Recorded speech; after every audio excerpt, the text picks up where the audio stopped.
আমি আমি আগেও বলছি, এখনও বলতেছি, আমি এতদিন পরে সরাসরি আমি লন্ডন থেকে সিলেটে না গিয়ে ঢাকাতে আসছি শুধুমাত্র আমার নেত্রীর কবর জিয়ারত করতে এবং ওনার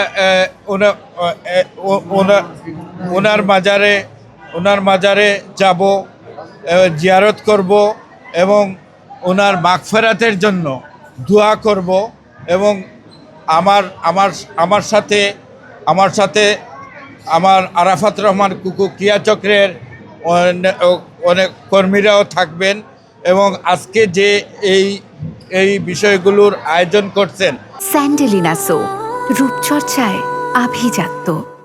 আমাদের আরাফাত রহমান কুকু ক্রিয়া চক্রের সম্মানিত সভাপতি ও সম্মানিত সাধারণ সম্পাদক আমি, ওনাদের সহযোগিতায় যারা আছেন আমি তাদেরকে আমার অন্তঃস্থল থেকে আমি ধন্যবাদ জ্ঞাপন করছি। আমি আসলে নিলি দুদিন আমার ঘুম হয় নাই, রাস্তাতে অনেক জার্নিং হয়েছে, আমি যার জন্য একটু ঘুমের ভাবও আছে, সুন্দরভাবে কথা বলতে পারতেছি না। তবে আমার মনের আবেগ ছিল আমার নেত্রীর কবর জিয়ারত করার পর আমি একটু শান্তি বোধ করব মনে হচ্ছে। জি, আমরা বিগত 17 বৎসর এই আওয়ামী লীগ দুঃশাসনের শেখ হাসিনা যে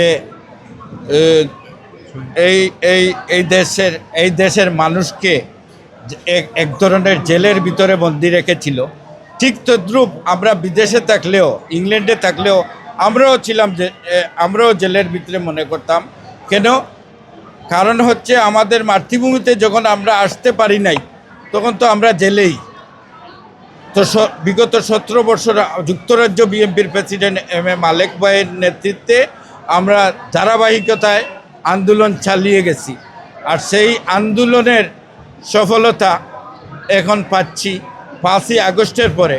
এই নিয়ে আমি 5বার আসছি বাংলাদেশে, আর এখন স্পেশালি আসছি একমাত্র যেহেতু আমার নেত্রীর জানাজায় আমি শরীক হইতে পারি নাই, তাই এখন আসছি ওনার কবরটা জিয়ারত করব এবং আল্লাহ পাক রব্বুল আলামিনের কাছে দোয়া করব ওনাকে জান্নাতুল ফেরদৌস দান করেন।